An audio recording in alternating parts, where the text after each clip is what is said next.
Very good, very good. We got the mock draft in. We got the IQ test, the mystery solve for CJ Stroud. We got the report card on the NFL, and we're just getting started. Ben, it's playoff time for the XFL. Now, I'm hoping you got some information for me that makes me feel a little bit better about this. Because Feel better in terms of what? well, remember we were trying to figure out what we thought the scenario was going to be before we actually knew what it was going to be. And I kept saying, well, if we got 8 teams, the top three in each division should make it. Number two plays number three, and the two number ones get a bye. That made sense to me.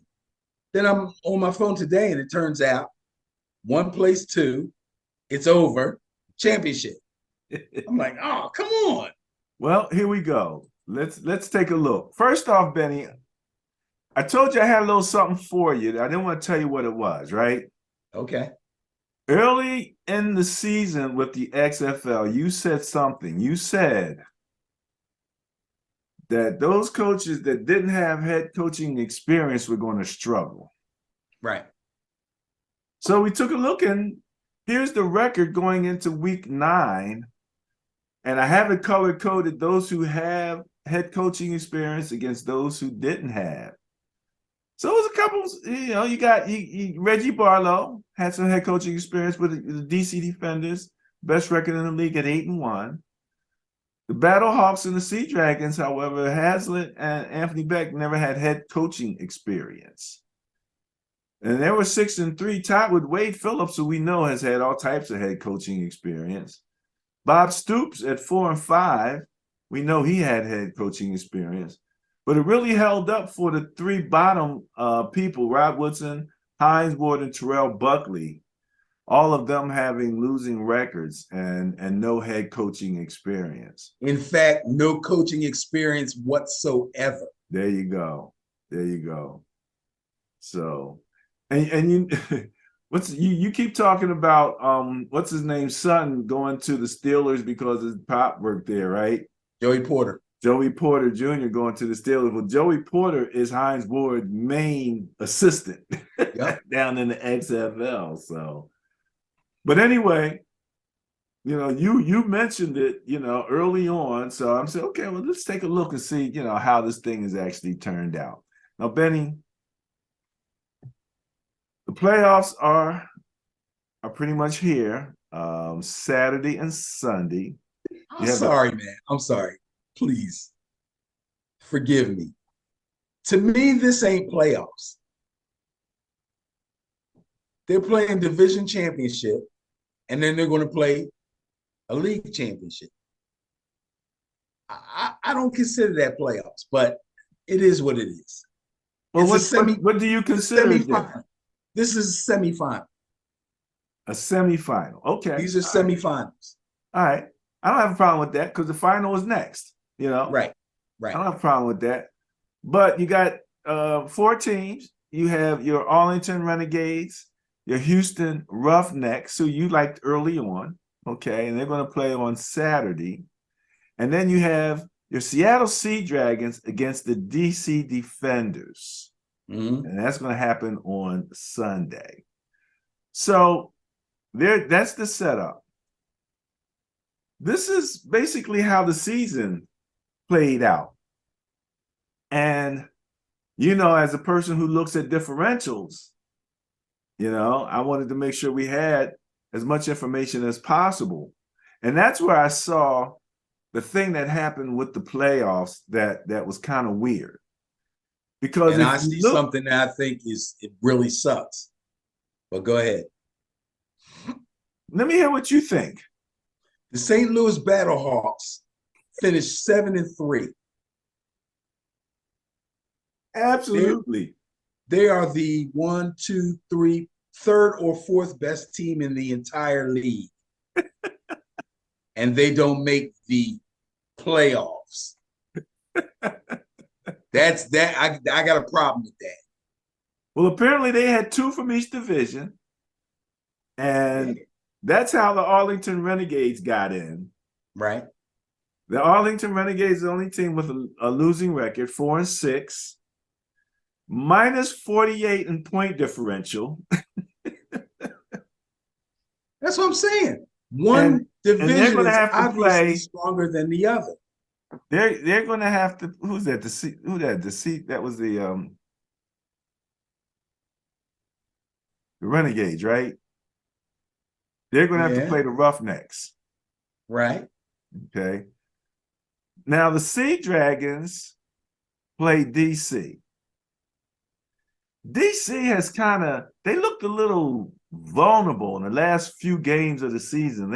They won most of them, but they were like down to the bite your nails, edge of your seat type of thing with DC.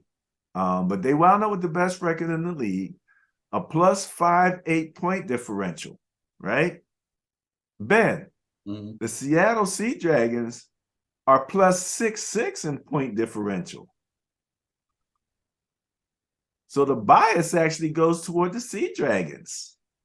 Okay. In terms of that. Also, the Sea Dragons were tied with the Battlehawks. And I remember them talking about the tiebreakers. And there was a number of tiebreakers, but they did get down to point differential. Okay. And as you can see there, the point differential for the Battlehawks didn't match the point differential for the Sea Dragons, although their record was the same. So just based on the tiebreaker there, that's what eliminated them from Sea Dragons. They had the same record, 7-3, which opened up the door for the Renegades to get in as the second team with a 4-6 record. And like you said, the Brahmas and the Guardians, obviously on the losing streak there. So that's kind of, like I said, I saw what you saw right away, that, what happened to the Battlehawks, how did they get screwed out the thing. Then as I looked through it and kind of, thought about it a little bit and looked at all the numbers, I can kind of see what happened. So let's take a quick look at the 4 teams that are going to be in the playoffs, who the coaches are, and some of the numbers behind these teams as they go into this playoff. So starting off with the Arlington Renegades, head coach Bob Stoops, 4-6 coming into it, scored 146 points, gave up 194 points for a net points of minus 48. Their quarterback is Luis Perez, 1,636 yards passing in 8 games.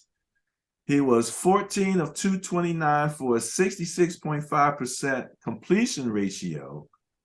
He rushed 13 times for 61 yards with no TDs. Leading receiver on the team is Sal Cannella. He's a tight end, 415 yards receiving, no touchdowns. The leading rusher is Davion Smith. He had 115 attempts for 365 yards and 7 TDs. So he's kind of a short and close guy. And leading interception person was Joe Powell. He had 4 INTs. Roughnecks, your squad, coached by Wade Phillips, 7-3, scored 247 points, gave up 182 for plus 65 in net points. Quarterback is Brandon Silvers. He had 1,551 yards passing in 8 games.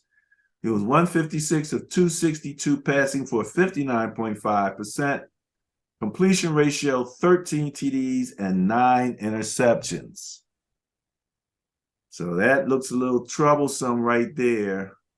8 rushes for 9 yards and a 969 yards rushing for 13. Yeah, it's a team rushing stat. 13 touchdowns. Yeah. Now, the leading receiver was Travell Harris, 382 yards, 2 TDs. And I put 2 guys there because they were so close. D. Burnett, 378 yards and 6 TDs. So they had twin guys pretty much even in terms of their amount of yards received. The leading rusher, Max Borgi, 78 attempts, 310 yards, 6 touchdowns. This is a passing league, number one. Let me just say that. Some guys run the ball now. I've seen teams that run the option, but more than likely they're going to spread out because they feel like it makes it easier for the quarterback to make the defense reveal what they're going to do. and that's how they seem to like to attack you across the league. Leading INTs, A. Harris, 5 INTs, which is pretty good. That means he's getting one every other game at the very least. No touchdowns, however. The DC Defenders with the best record in the league, head coach Reggie Barlow.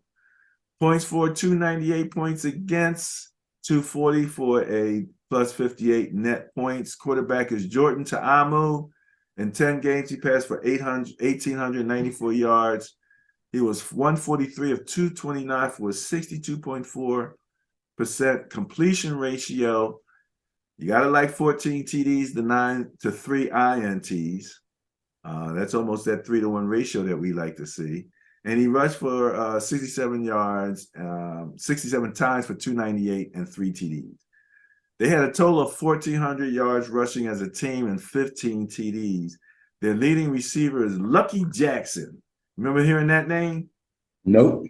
Oh, man, I heard it a lot watching the games, man. Lucky Jackson was getting it in. So he had 36 receptions for 573 yards and 5 TDs. The leading rusher was Abram Smith, 158 attempts, 791 yards. So he was getting it in, 7 touchdowns. And their leading INT man is Michael Joseph, who picked up 4 INTs and took 2 back for touchdowns. So Michael Joseph. And that's Reggie Barlow's DC Defenders with the best record in the league. And then finally, the Seattle Sea Dragons, coached by Jim Haslett, 7-3, put up 298 points, gave up 244 plus 58 net points. Quarterback is Mr. Ben DiNucci. He played 10 games, 2,671 yards passing, Benny, number 1 in the league. 242 of 374 passing, 64.7%. Completion ratio. However, 20 touchdowns and 13 INTs. I literally watched him. He was in torch mode. I believe it was the next to last game of the season, early in the game, and then turn around and throw 2 of the worst interceptions. I'm like, this guy's going to make you.